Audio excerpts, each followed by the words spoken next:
네, 지금부터는 2월 둘째 주 증시 살펴보겠습니다. 역시 주요 일정들 정리 한번 해주시죠. 네, 2월 6일 이제 월요일 같은 경우는 유럽에서 이후 12월 소매 판매 데이터가 발표가 되고요. 그날 이제 OECD 경기 선행 지수가 이제 발표가 예정이 돼 있습니다. 2월 7일 날은 이제 호주 RBA라고 하죠. 여기서 통화정책 회의가 열리게 되고요. 그리고 독일의 12월 산업 생산 지표 발표되고 한국에선 SK 이노베이션 크래프톤이 실적 발표가 예고가 돼 있고요. 그리고 이제 국내에선 아마 이제 금융위가 그 외환시장 선진화 방안에 대해서 아마 발표를 하는 걸로 좀 예정이 돼 있습니다. 2월 8일은 이제 뭐 경제지표 일정은 좀 없고요. 이제 실적 발표 일정이 있는데 이제 미국 기업은 월트 디즈니하고 우버가 그날 실적을 발표하고 이제 한국 기업으로는 카카오뱅크, 카카오게임즈, NC소프트가 이제 실적 발표가 예정이 돼 있고요. 2월 9일은 이제 한국에서 이제 우리나라 같은 경우 옵션 만기일이 예정이 돼 있고 또 MSCI에서 이제 항상 분기마다 이제 리뷰를 해서 기업들 결정하잖아요. 편출이. 그래서 그 리뷰가 좀 예정이 돼 있고요. 2월 10일은 이제 중국의 1월 생산자, 소비자 물가 지수가 각각 발표가 예정이 돼 있고 미국에서는 2월 달 미시건대에서 발표하는 소비자 심리 지수가 발표가 예정이 돼 있고 그리고 한국에서 이제 카카오가 실적 발표가 예정이 돼 있습니다. 이번 주에 주목해야 될 변수가 있다면 어떤 것들일까요? 일단 이번 주에는 이제 경제 지표는 그렇게 큰 건 없는데 가장 중요한 건 그래도 중국의 물가 지표인 것 같습니다. 특히 이제 중국의 생산자 물가 지수가 지금 이 약간 디플레 상황이거든요. 마이너스니까 사실 이게 조금씩 올라오는 게 좋아요. 그러면 이제 생산자 물가 오른다는 거는 중국 제조업이 살아난다는 얘기거든요. 그래서 조금 그게 개선될지 한번 지켜보시면 좀 좋을 것 같고 그 다음에 이제 미국의 아까 제가 말씀드린 미시건대에서 소비자 심리지수 발표하는데 거기서 항상 기대 인플레가 나오거든요. 네. 그래서 기대 인플레가 요새 계속 꺾이고 있어요. 이번에도 좀 꺾였을지 한번 확인해 보시면 좋겠고 그 다음에 이제 호주, 지금 캐나다도 사실상 금리 인상 중단 선언을 했잖아요. 예.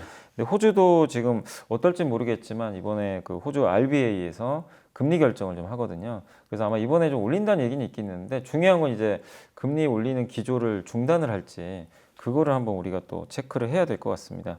그리고 역시 이번 주에는 많은 기업들의 실적 발표가 역시 있는데 좀 우리나라 같은 경우는 주요 그 성장주들이 다 몰려 있어요. 뭐 카카오 그룹주하고 NC소프트, 크래프톤, 한국을 대표하는 이제 성장 기업들이잖아요.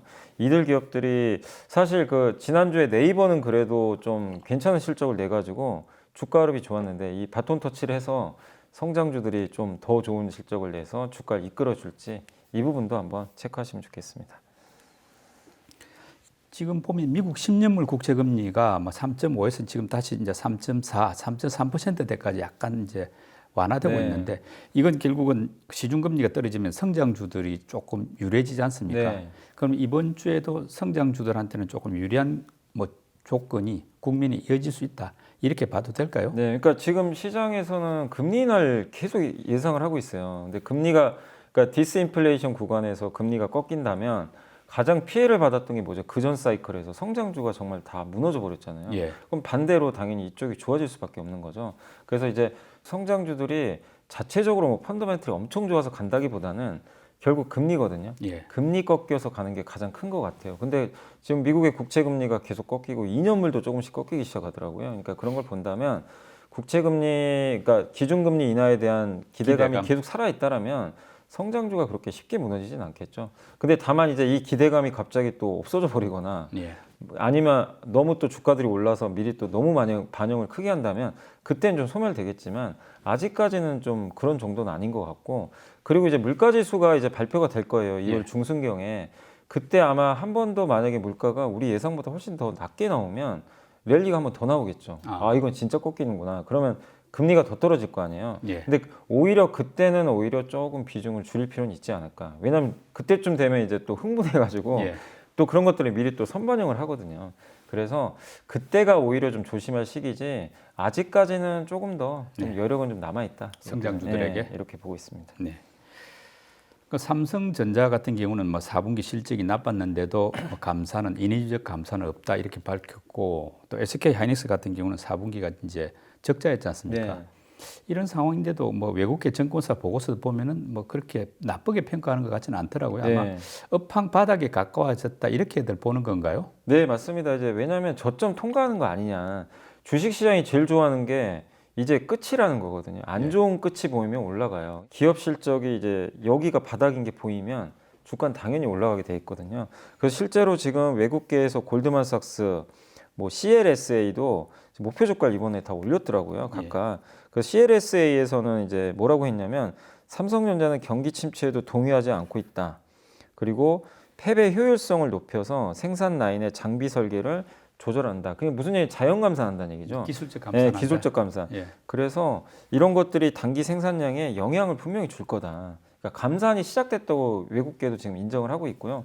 근데 감산은 시작이 된 것 같은데 수요는 중국 경기 살아나면 당연히 좋아지겠죠. 그래서 지금 1분기는 되게 안 좋아요. 뭐 지금 뭐 수출 지표 보면 너무 안 좋은데 다 뭐라고 생각하면 1분기가 바닥이다. 1분기가 바닥이면 이 지표 안 좋으니까 파는 게 아니라 주식을 사는 거죠, 사실은. 그래서 이제 그런 근거를 좀 바탕으로 해서 지금 그 외국계 증권사도 그렇고 우리나라 이제 대표적인 애널리스트 분들도 그런 이제 부분들 때문에 좀 긍정적인 의견을 좀 피력하면서 비중 늘릴 때다. 예. 이런 의견들이 많은 것 같습니다. 그래도 뭐 개인들은 지금 삼성전자하고 SK 하이닉스 많이 파는 상황이죠. 계속 팔고 있습니다. 그러니까 외국인이 거의 다 사고 있고요. 네. 개인 투자자분들은 뭐 삼성 하이닉스가 주가 좀 바닥에서 한 20%또 오르다 보니까 일단 지금 좀 팔고 보자는 좀 예. 심리가 좀 강한 것 같습니다. 네. 뭐 테슬라 이어서 포드도 그렇고 중국 샤오펑 같은 경우도 이제 신차 가격 할인에 나섰지 않았습니까? 네. 말하자면 전기차 치킨 게임 양상인데 이게 현대차, 기아 주가에 좀 부담이 되지 않습니까?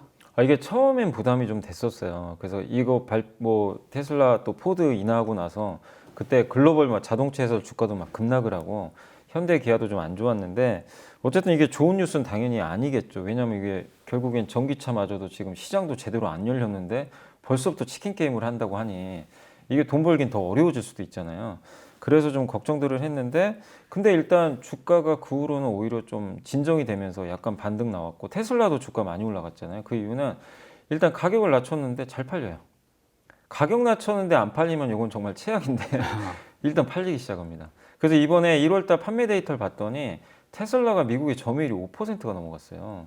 이거 굉장히 놀랍죠. 이 전기차만 만드는 회사가 예. 미국 시장에서 5%를 넘겨버렸습니다. 내연기관 합해 가지고요. 네, 다 합쳐가지고 1월 그 전체 판매 네네. 데이터에서 5%면 굉장히 높죠. 뭐 전기차 점유율은 뭐 엄청나게 높지만 그건 무슨 얘기냐면 실제로 이게 판매 효과가 나오기 시작을 했고 또 한 가지가 뭐냐면 GM이 여기에 동참을 안 해버렸어요. GM이 실적 발표한 날 주가가 폭등했거든요. 우리는 치킨 게임 안 한다. 가격 경쟁 같은 거 안 하고 우리는 이제 뭐라고 했냐면 GM CEO가 우리는 천천히 하겠다. 예. 이제 시장 열리는데 뭐 치킨 게임 그런 거 안 하고 우리 계획대로 천천히 하면서 속도 조절하면서 가겠다. 그럼 GM이 미국에서 포드보다 더 크잖아요, 사실은. 여기가 이제 동참을 안 하니까 이제 시장 참가자들이 좀 약간 안심을 한 이런 좀 모습이 나왔기 때문에 결국엔 지금 테슬라 이 포드로 인한 치킨 게임 우려가 좀 있었지만 판매량이 증가하고 또 GM이 동참을 안 하게 되면서 지금은 좀 악재로서의 영향력은 조금 희석이 됐다. 예. 이렇게 일단 시장은 좀 보고 있는 것 같습니다. 네. 그리고 테슬라가 이제 4680 원통형 배터리 양산에 성공했다 이렇게 밝혔는데 네. 지금 이게 국내 2차 전지에 상당한 영향을 미칠 것 같은데 네. 어떤 식으로 작용할까요? 일단 이게 테슬라가 2년 전인가요? 2020년으로 제 기억에 그때 9월에 이런 얘기를 했었죠. 기존 원통형 배터리보다 에너지 밀도를 5배 높이면서도 파우치형이나 각형 있죠. 네. 이런 이제 배터리와 비교해서 생산 비용을 낮춰서 대량 생산을 하게 만들겠다. 예. 이렇게 언급을 했는데 이게 드디어 2년 3개월 만에 양산에 성공했다고 이제 발표가 됐죠. 그래서 이제 다들 좀 화들짝 놀랐죠. 이게 테슬라가 이 정도까지 경쟁력이 뛰어난가? 이렇게 했는데 결국 이제 4680 배터리는 기존 원통형 배터리를 키운 거잖아요. 그렇죠. 이렇게 지름이라든가 지름이 이제 46, 46mm고 6mm고 높이가 예. 80. 근데 예. 그렇게 돼서 이걸 키우게 되면 이제 배터리 수는 줄겠지만 네. 굉장히 이제 효율적이죠. 그리고 이 배터리는 기존보다는 훨씬 더 이제 밀도가 높기 때문에 이 치명적인 또 장점이 있는 게 굉장히 싸게 만들어요. 예. 대량으로. 그러니까 테슬라가 이걸 채택한 이유가 이제 대량으로 뽑아내기 위해서 싸게. 원래 원가 절감을 되게 잘하는 기업이잖아요. 그래서 이제 이런 걸 이제 내재해가지고 했다고 하니까 이렇게 되면 또 우리나라한테 이거 악재 아닌가? 이럴 수 있지만 다만 이거 악재로 볼 필요 없는 게요. 테슬라 혼자 못합니다. 테슬라 만드는 건 많지는 않고요. 테슬라도 일론 머스크도 뭐라고 했냐면 다른 업체랑 우리 같이 가야 된다. 왜냐하면 만들어야 될 배터리 많은데 이거 자기네가 다 만들 수가 없거든요. 그리고 훨씬 효율적이에요. 다른 업체랑 같이 하는 게.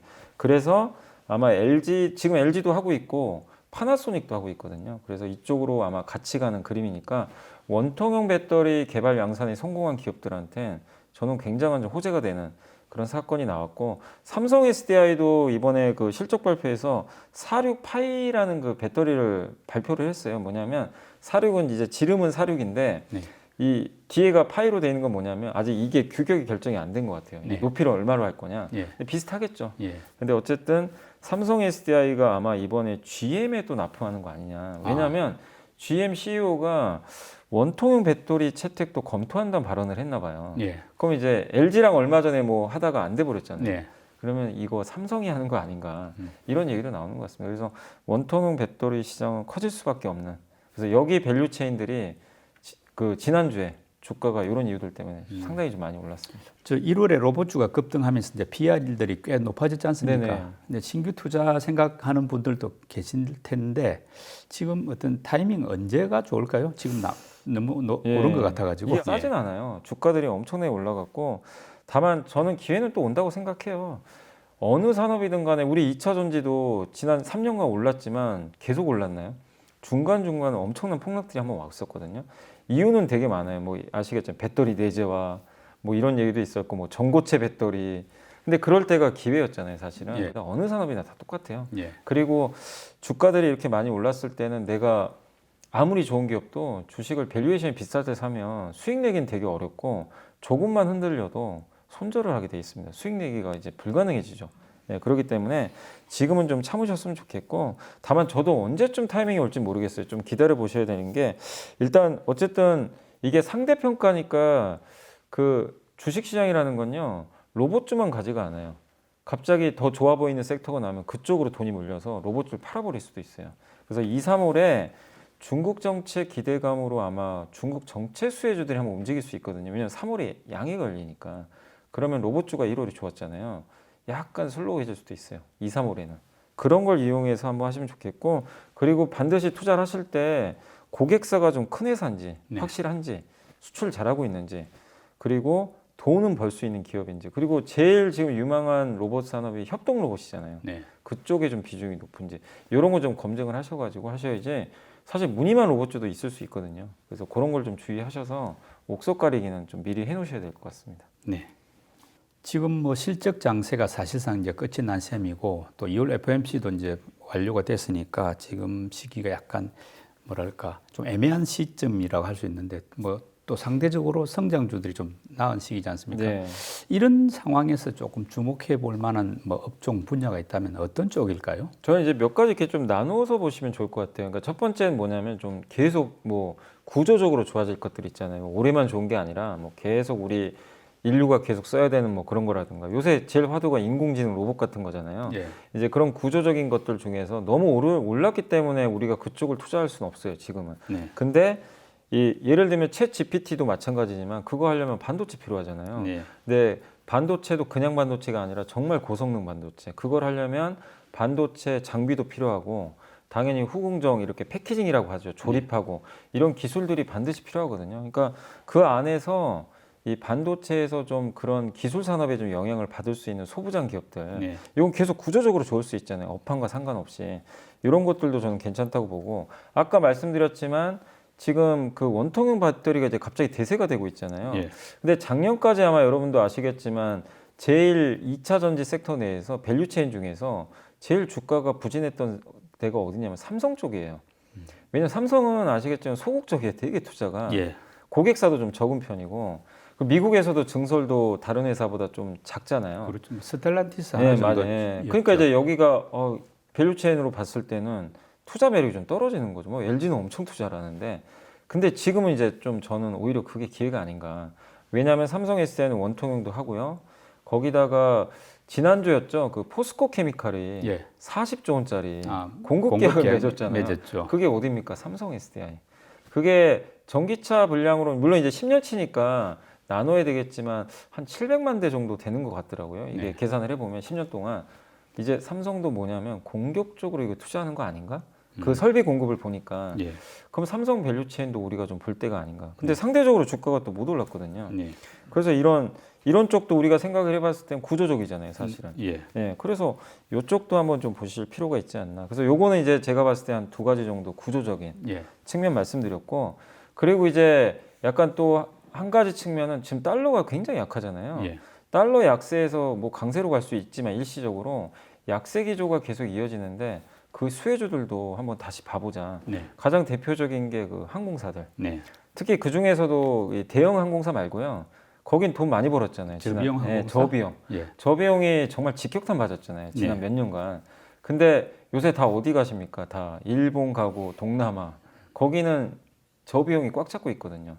비중도 크고. 그래서 저비용 항공사들 이 환율 효과도 좀 있을 수 있기 때문에 저는 좀 수혜가 예상되고 또 한 가지가 요새 소외받는 업종 중에 하나가 음식료. 네. 음식료도 환율 하락 수혜주거든요, 분명히. 왜냐하면 농산물을 다 수입하니까. 아. 그걸 원재료로 만들잖아요. 환율 떨어지면 당연히 좋아져요. 그래서 이런 이제 환율 하락과 관련된 수혜주들도 한번 보시고 그리고 마지막으로 그러니까 이건 이제 아이디어는 되게 많은데 또 한 가지가 이제 중국의 정책이 나올 겁니다. 3월에. 예. 중국 소비 정책. 거기서 수혜받을 수 있는 업종은 일단 중국 스마트폰 판매 좀 늘어날 것 같아요. 소비 늘면서. 예. 관련된 부품. 그리고 중국의 인프라 투자 얘기도 좀 나올 것 같아요. 부동산이나.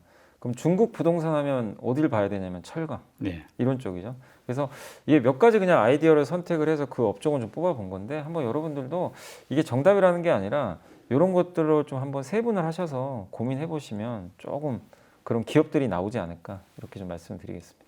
예, 초보 투자자들을 위한 팁 제공 순서 연불리에 보고서 듣는 시간 됐는데 어떤 내용 준비해 오셨습니까? 네, 요거는 이제 KB증권의 리서치 센터에서 이제 매월 자료를 발간하는데 내용이 좀 괜찮더라고요. 그래서 여기는 이제 2월 달 전략이 KB에서 나온 자료인데 주식시장 반등에 대한 논란과 해석법이란 이제 제목의 자료인데 일단 이제 시황부터 좀 말씀을 드리면 2023년 주식 이 목표치 있죠.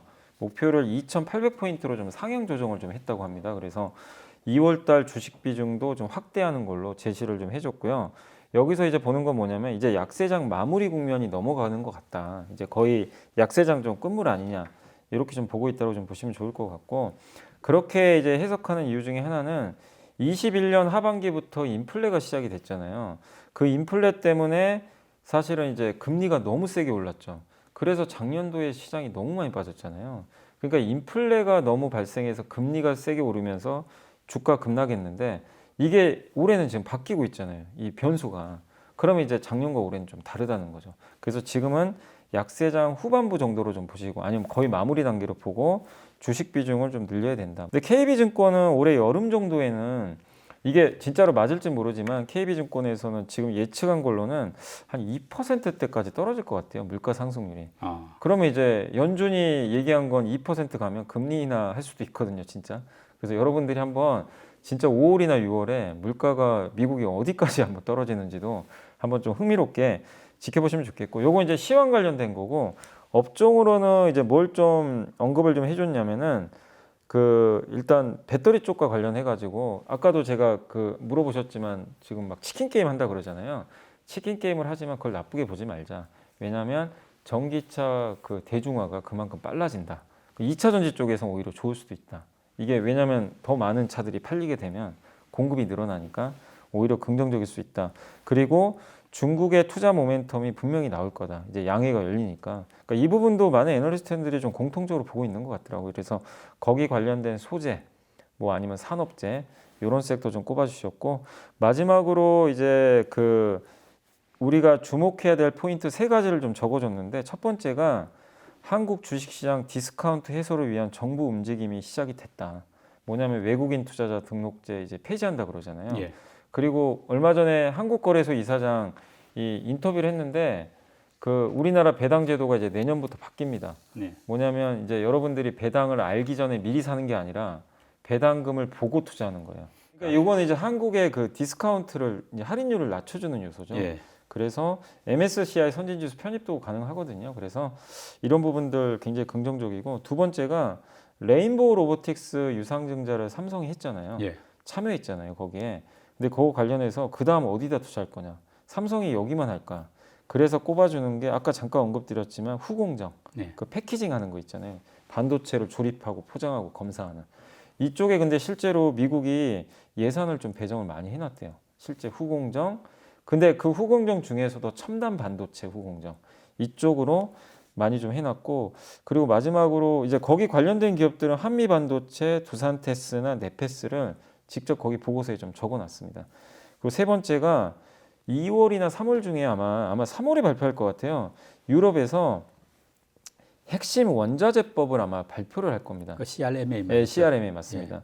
그래서 여기서 이게 의미하는 게 뭐냐면 이제 유럽도 영내라 그러죠. 유럽 내에서 배터리 소재나 광물을 조달하는 게 이제 약간 의무화되는 법인데, 아시겠지만 유럽은 그런 게 없어요. 조달하기가 사실상 거의 불가능합니다. 네. 그럼 이거를 하기 위해서는 뭐를 해야 되면 폐배터리 예. 이쪽으로 가야 된다. 그래서 폐배터리 산업에 대한 지원책이나 뭐 세제 혜택 이런 게 나오지 않을까 이렇게 보고 있는 것 같아요. 그래서 관련 기업으로는 그 성일하이텍 있죠. 네. 이 기업을 좀 꼽아줬다. 이렇게 보시면 좀 좋을 것 같습니다. 그래서 2월 전체적으로는 주식 좀 긍정적으로 보고 있는 것 같은데, 다만 반도체는 좀 쉬어가면서 다른 업종들의 순환매가 좀 돌 것 같고, 그리고 아까 말씀드린 이런 세 가지 측면에서 좀 이벤트들은 계속해서 한번 좀 고민을 해보시면 좀 좋을 것 같습니다. 2월 FOMC가 무난히 지나가면서 시장 분위기가 다소 나아진 느낌이 듭니다만은 증권 시장의 겨울이 완전히 끝난 것은 아닙니다. 경기와 또 물가 관련 지표들 잘 챙겨가면서 신중하게 대응하시길 바랍니다. 연블리의 비밀노트 오늘 순서 마칩니다. 임 이사님 수고 많이 하셨습니다. 감사합니다.